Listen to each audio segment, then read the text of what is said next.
Thanatology is the science deals with thanatology is death, and logy is the study of death in and all its aspects. Solving paternity of the child, identification of the living, detection of lie is different tests are there, polygraphy, brain mapping, narco analysis, all those. Okay, so death in all its aspects. Certain obligations on the part of the doctor who undertakes postmortem examination are following except. What are the obligations?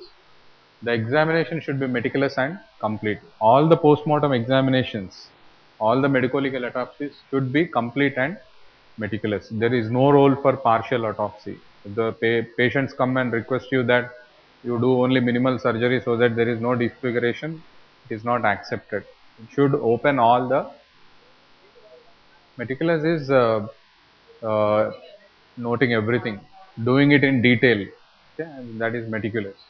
And complete, there is no role for partial autopsy. Okay, and you should open all the three cavities: the cranial cavity, the thoracic cavity, and the abdominal cavity. And if required, you should also inspect the spine, depending upon the case. If the case demands, then you have to inspect the spine. Routinely record all positive findings and important negative ones. Okay, all the positive findings together with the important negative ones is also important. A negative opinion or a negative finding is also very important, because the case will come to the court. At that particular moment, the defense lawyer will argue regarding that negative finding. You will say that it was present, you have not noted down it, you have not observed it. If you note down the negative finding also, it is going to help in the case during trial. Okay, so note downing the important negative ones. Positive, anyway we are going to take them down, but you have to also take down the important negative ones. He must keep the police informed about the findings. Okay? Police, they may ask a short opinion regarding the cause of death, but each and every finding, what is present in the stomach, what is present in the heart, what is present in the lungs, you need not inform everything to the police. Okay, the police can stay in the autopsy room and they can observe the, or you can take the history from them or the information from them, and you can do the autopsy in front of them. But giving each and every small detail to them, like what is present in the stomach, what are the findings in heart, it's not essential.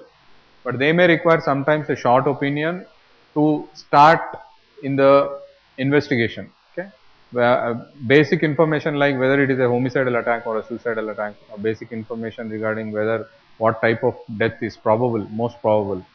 So that information can be given, but not informed about each and every finding. And he must preserve viscera and send for toxicological examination in case of poisoning. In each and every case where the investigating officer or the medical officer, if they feel that it is required to preserve viscera, they should preserve the viscera.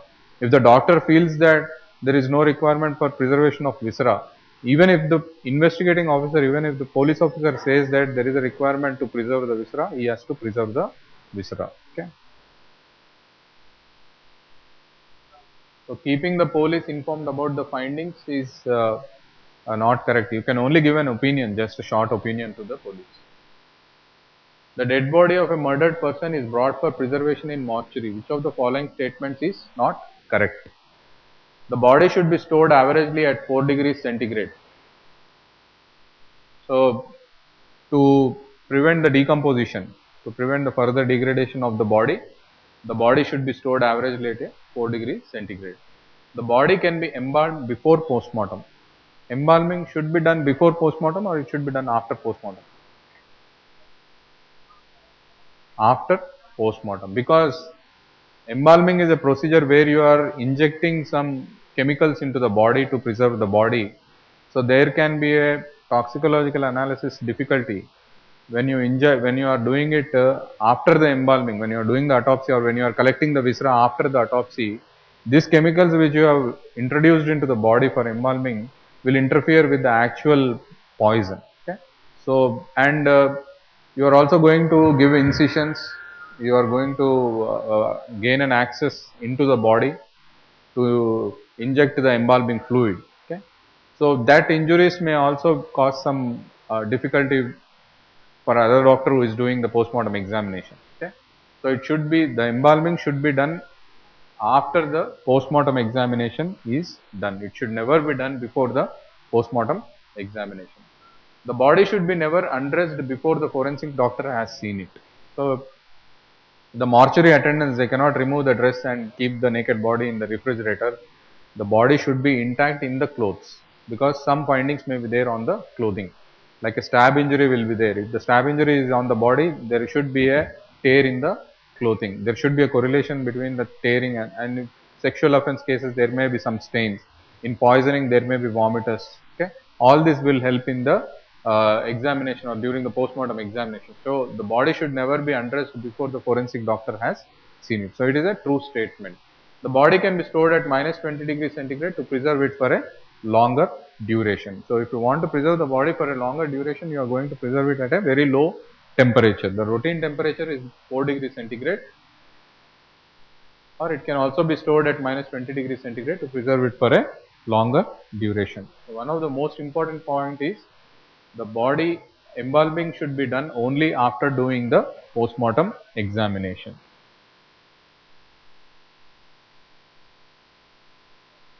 The ideal place to record temperature in a dead body is from axilla, groin, rectum, mouth. Rectum. Why rectum? Why not axilla? Why not groin? Why not mouth? Because you are going to record the inner core temperature.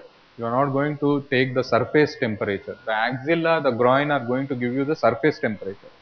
But what you are going to do in time since death estimation from cooling of the body is you are going to take the inner core of the body, okay, the temperature from the inner core, because the body will be losing temperature from the outer surface, but the inner core will be providing the temperature which is lost by the outer surface.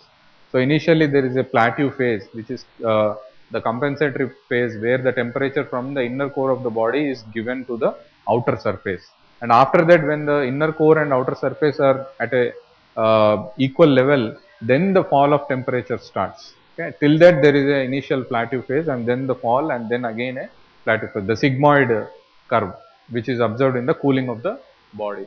So, the only region by which you are going to get the inner core of the temperature is the rectum.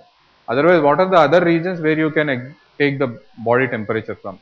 Under surface of the liver. Give a small incision, put the thermometer under surface of the liver, or you can insert it into the nostrils, or you can insert it into the ears. Okay. So, these are all the other places from where you can note down the inner core temperature.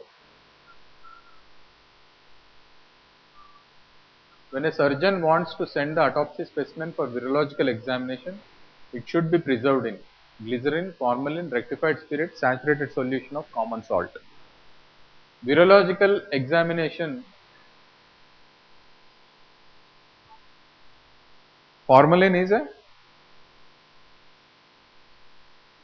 fixative cum disinfectant. It is a disinfectant. Formalin is a disinfectant. Okay. So, there will be loss of the specimen. Okay. The specimen is sent for virological examination. Rectified spirit is also a disinfectant. Saturated solution of common salt is also a disinfectant. So, the only possibility is 50% glycerin. So, whenever you are sending from virological examination, you should send it 50% glycerin. Formalin, rectified spirit and saturated solution of common salt are all disinfectants. Okay. The option they have given is a wrong option. Okay. Formalin is generally sent in cases of histopathological examination. When you want to fix the tissue, when you want to harden the tissue so that the slides can be easily prepared, at that time you have to use the formalin. Rectified spirit is an ideal preservative, but it cannot be used in certain circumstances. And saturated solution of common salt is a very routinely used preservative. Okay. The ideal preservative is rectified spirit. Routinely used preservative is saturated solution of common salt, and it is also very, very cheap. Okay. So, what is the routine viscera you have to preserve? Routine viscera which is preserved. The stomach, which organ and how much of that organ? Stomach and the entire contents of the stomach. okay, the entire stomach with the entire contents which are present in the stomach, 30 centimeters of small intestine, okay, and 500 grams of liver, and half of each kidney, around 30 ml of blood, and around 100 ml of urine, or as much as you can get, you can take the urine. Okay. So, these are the routinely preserved viscera in any poisoning cases, and there are some special viscera, it depends upon the case. Okay. If you are suspecting arsenic or cardiac poisons, you take the heart. If it is a barbiturate poisoning, you take the brain. If it is a spinal poisoning or alcohol poisoning, you could take brain together with the spine. And in the case of gaseous like carbon monoxide, sulfur dioxide, anesthetic agents, you preserve the lungs. And in chronic heavy metal poisoning, you take the bones. Okay. So, for the blood, the preservative is 30 milligrams of potassium oxide or 10 ml of sodium chloride. Okay. So, this is a routinely used preservative for blood. So, ideal preservative is spirit, but it cannot be used in certain conditions, like spirit is interfere with the identification of alcohol. Okay. So, alcohol, acetic acid, phenol, phosphorus, kerosene. So, these are the 5 poisons where sometimes the question can be asked, spirit cannot be used as a preservative in which of the following poisons. Okay. So, you have to remember these 4 or 5 poisons: alcohol, acetic acid, phenol, phosphorus and kerosene. Commonly used preservative is saturated solution of sodium chloride, but it can also be cannot be used in certain conditions like aconite poisoning, corrosive acid, vegetable poisons and heavy metal poison, where you have to use the spirit. Okay.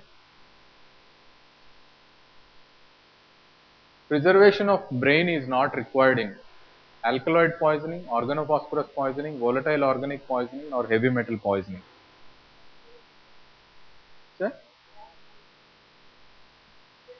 Heavy metal poisoning, organophosphorus poisoning, brain is important. Volatile organic poisoning, brain is important. Alkaloid poisoning, brain is important, but it is a heavy metal poisoning. Heavy metal poisons generally they don't cross the blood brain barrier, as well as where there are more number of SH groups, the metal poisons are having an affinity and they go and get settled down there, especially in the bones. There you see the lead lines. By examining the width of the lead line, you can say from how long the patient is being exposed to the heavy metal. Okay, the width. Okay, as well as you can see the Aldrich-Mees lines on the nails in case of arsenic. Okay, so nails, hair, bone, skin, these are all the important viscera in heavy metal poisoning. Okay, in arsenic you see the rash. Okay, and the thickening of the palms and soles, as well as there is a deep pigmentation in the hair. Okay, graying of the hair is there. Last organ to be dissected during autopsy in asphyxial death. Asphyxial death, it is a very broad, vague term. Okay, asphyxial death, it can be because of carbon monoxide poisoning also. If carbon monoxide poisoning is there, there is no need to dissect the neck at the end. What he is meaning is some pressure over the neck, where there is a condition where you have to preserve or you want to have a bloodless field for dissection. That condition he is calling it as a asphyxial death. Okay.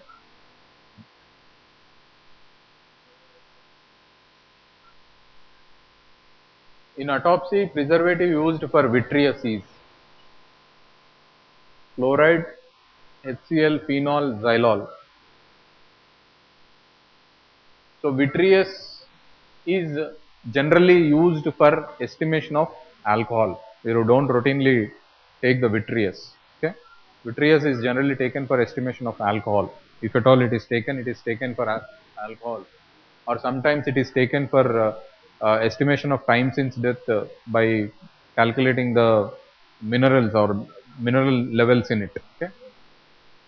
So, generally phenol, xylol, you cannot use them in case of alcohol poison. Okay. So, it is only the chloride. Corpus delicti. Corpus means body, delicti means offense. Corpus delicti means body of offense. Okay. So it is another term for which can be called as essence of crime. Okay. The corpus delicti. Corpus delicti is the body of offence. If a murder happens, what is corpus delicti in a murder? The dead body itself is a corpus delicti, body of offence. If the murder is happening because of a stab injury, what can be a corpus delicti in that? The weapon which is causing the stab. Together with the body, all the evidences, they form the body of offence. For a crime to be committed, for example, if a body is there and a homicidal stab injury is there, you immediately come to an opinion that another person, more than one person is involved in that attack, okay? And a sharp weapon is used. So all this information is considered as the corpus delicti, the body of offence or the essence of crime, okay? All the things, and there should be a linkage between each of the things, okay? If the stab injury is there, there should be a tear in the clothing, okay? That also forms the corpus delicti, and that tear should be exactly at the site where the stab injury is there. For example, the stab is there and the tear is here, it doesn't match, okay? So there should be a linking, then only it can form the body of offence, and it is called as the corpus delicti. Inquest into the death. Inquest into the death is done by the inquiry into the cause of death. It is done by the police, magistrate, coroner's inquest and medical examiner inquest, which are not there in India. Only the magistrate inquest and police inquest are there. Police inquest comes under 174 CRPC and the magistrate inquest comes under 176 CRPC. So these are the two important sections, basic important sections which are regarding the inquest. And which is the inquest which is routinely done, either it is a police inquest or the magistrate inquest, routinely done. Police inquest is routinely done, but what are the conditions where you do the magistrate inquest? There are some special conditions where the magistrate inquest is done. Dowry death, death in the police custody, death in a psychiatric hospital, okay? All these conditions you are going to do, the magistrate is going to do the inquiry or the inquest. And the magistrate who is doing the inquiry is not a judicial magistrate, he is an executive magistrate. Executive magistrate means MRO, Mandal Revenue Officer, he is an executive magistrate. District Collector, he is an executive magistrate. There is no role of judicial magistrate in the inquest, okay? Only it is done by the executive magistrate. Postmortem examination, death by asphyxia.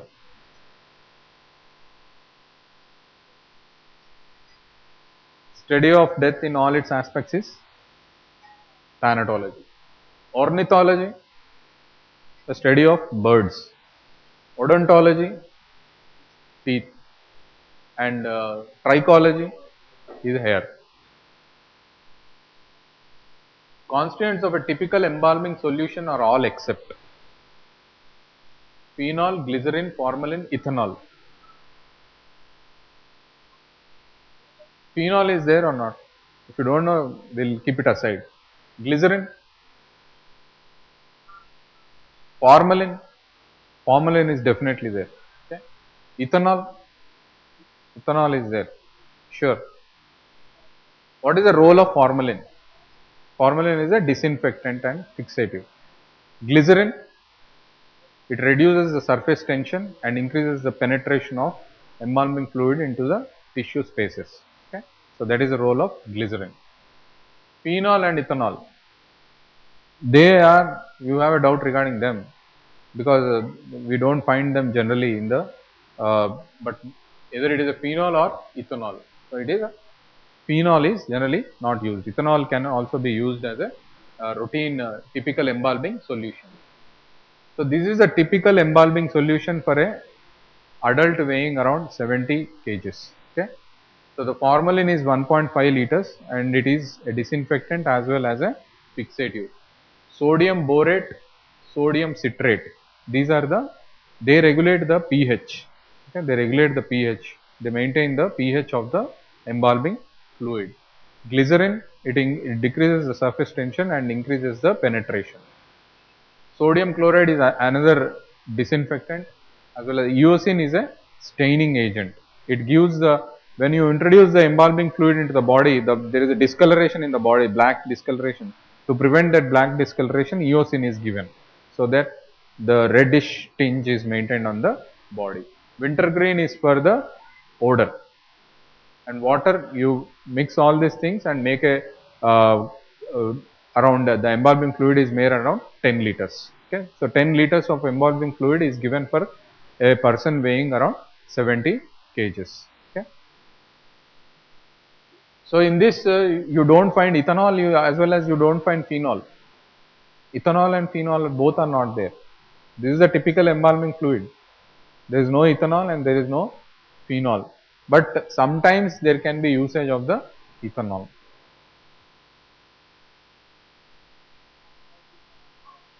During autopsy, if spinal cord is to be examined, what is the most commonly used approach?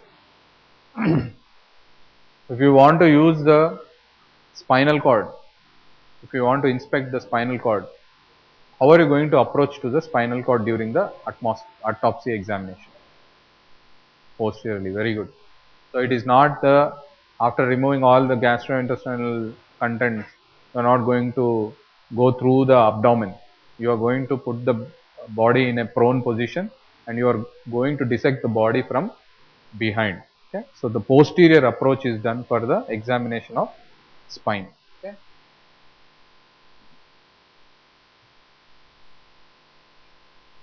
Breast loss second life test, organ test studies. There is a breast loss first life test and a breast loss second life test, and all these tests are done to find out whether the live birth or stillbirth, whether there was respiration or not. Breast loss first life test is also otherwise called as the hydrostatic test. The test which is done by using the lung. You at the bifurcation, you tie the lung and then you immerse the lung in the water. You see whether it is floating or not. Again, you remove it, you cut it into 15 to 20 pieces, and then again immerse it in the water. So that is the breast loss first life test or the hydrostatic test. Same way, there is another test which is done with the stomach and intestine. That is called as the breast loss second life test. While the baby, if it is a live birth, if the baby cries, then there is a passive entry of air into the stomach and intestines. Okay, so that is the reason you are going to tie the stomach at both the ends and you are trying to immerse the stomach into the water. If the stomach floats, then it indicates that there is air present in the stomach and it is a live birth. Okay, so that is the breast loss second life test. First life test is done with the lung, second life test is done with the stomach. What is the control in breast loss first life test? Control organ. The first life test is done with the lung. What is the control organ which are using in the first life test? Liver. Okay, you are also going to put the liver piece into the water. If the liver piece floats, what is your inference?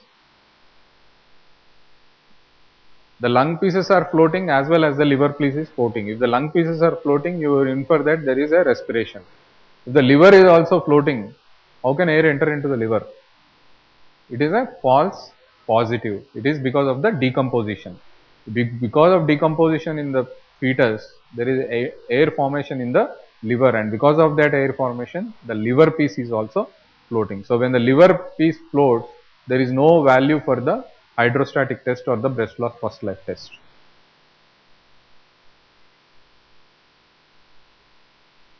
Segmentation of blood in blood vessels after death is called. So there are numerous changes happening in the eye after the death. Okay, in the early phase. Okay, so numerous changes are happening. One of the changes is the tachynoir, opacity of the cornea, pupillary dilatation, absence of corneal reflex.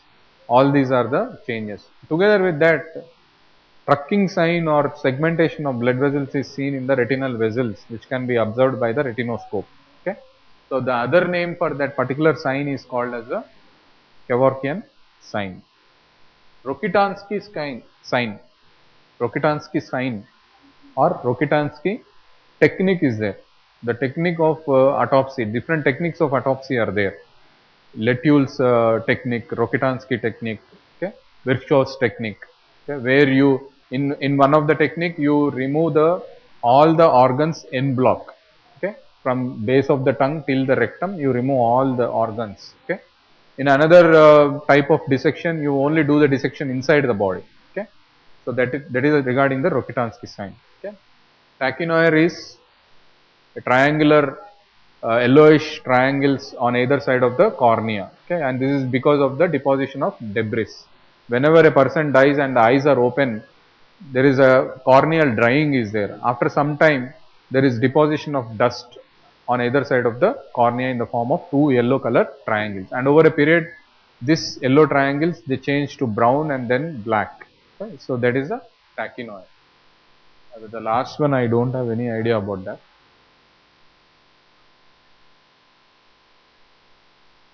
So in the retinal vessels, in all the vessels, after the death, there is loss of pressure. The blood pressure is lost.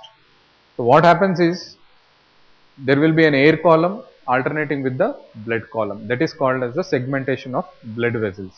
This segmentation of blood vessels is present throughout the body in all the blood vessels because of the absence of the blood pressure.